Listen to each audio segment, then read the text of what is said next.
Hello students, Bangla study with Chitra YouTube চ্যানেলে তোমাদের সকলকেই স্বাগত জানাই। আজকে চলে এলাম নতুন আর একটা নোটসের ভিডিও নিয়ে। তো প্রথম থেকে শেষ পর্যন্ত সঙ্গে থাকো। আর নোটসটা যদি তোমাদের ভালো লাগে তাহলে অবশ্যই লাইক, কমেন্ট, সাবস্ক্রাইব করে দিও আমাদের চ্যানেলটা। আর নোটসটা তোমাদের বন্ধুদের সঙ্গেও শেয়ার করে দিও, যাতে তাদেরও হেল্প হয়। তো চলো বেশি দেরি না করে শুরু করা যাক। আজকে আমাদের আলোচনার বিষয় ক্লাস 12-এর 4th সেমিস্টারের জন্য একটি খুবই গুরুত্বপূর্ণ প্রশ্ন। বাংলা চলচ্চিত্রের জনক কে? তার অবদান আলোচনা করো। দেখো, উত্তর শুরু করেছি। বাংলা ও ভারতীয় চলচ্চিত্রের সূচনাকালে যে কজন পথিকৃৎ তাদের অক্লান্ত পরিশ্রম, সৃজনশীলতা ও অধ্যাবসায়ের মাধ্যমে সিনেমাকে শিল্পরূপ দিয়েছেন, তাদের মধ্যে সর্বাগ্রে নাম আসে হীরালাল সেনের।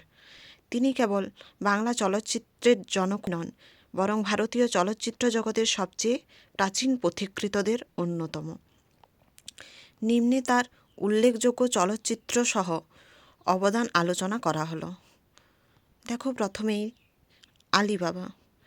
এটি মিনার্ভা থিয়েটারের জনপ্রিয় নাটকের অংশবিশেষ চিত্রায়ন। নাটকের সংলাপ, গল্পের রহস্য, অ্যাকশন এবং নাট্যরূপ পর্দায় জীবন্ত করে তোলেন হীরালাল, এবং আলো ছায়ার ব্যবহারে তিনি অসাধারণ কৌশল দেখান। নাটকের উত্তেজনা ধরে রাখতে টানা শট ও প্যান টেকনিক ব্যবহার করেন। দেখো, দ্বিতীয়ত ভ্রমর, বুদ্ধদেব ইত্যাদি। 1901 থেকে 1904-এর মধ্যে হীরালাল সেন সাধারণত ক্লাসিক থিয়েটারের নাট্যস্থলগুলোর পারফরমেন্স থেকে সিনেমা গৃহীত করতেন। এক কথায় হীরালাল সেন থিয়েটার আর সিনেমার মধ্যেকার সেতুবন্ধন গড়ে তুলেছিলেন। তার উল্লেখিত সিনেমাগুলিতে দেখানো হয়েছে তিনি কোনো কাহিনীভিত্তিক সিনেমা তৈরিই করছিলেন না, বরং থিয়েটারকে সিনেমায় রূপান্তর করছে, যা সবচেয়ে প্রথম দিকের বাংলা ভারতীয় সিনেমার প্রকৃতি বলেও বিবেচিত। এইগুলো ছাড়াও তার উল্লেখযোগ্য কয়েকটি চলচ্চিত্র হল সীতারাম, মৃণালিনী, দুটি প্রাণ, সুরেন্দ্রনাথের শোভাযাত্রা প্রভৃতি, এবং 3টি বিজ্ঞাপন চিত্রও নির্মাণ করেছিলেন। দেখো, নিম্নে তার গুরুত্বগুলো আলোচনা করেছি। 1 নম্বরে দেখো, হীরালাল শুধু প্রথম সিনেমা নয়, তিনি দেখিয়েছিলেন যে সিনেমা শুধু বিনোদন নয়, সামাজিক, রাজনৈতিক সচেতনতা, তথ্য সঞ্চার, বিজ্ঞাপন, থিয়েটার সব কিছুরই মাধ্যম হতে পারে। 2 নম্বরে দেখো, তার কাজ ছিল বহুমুখী।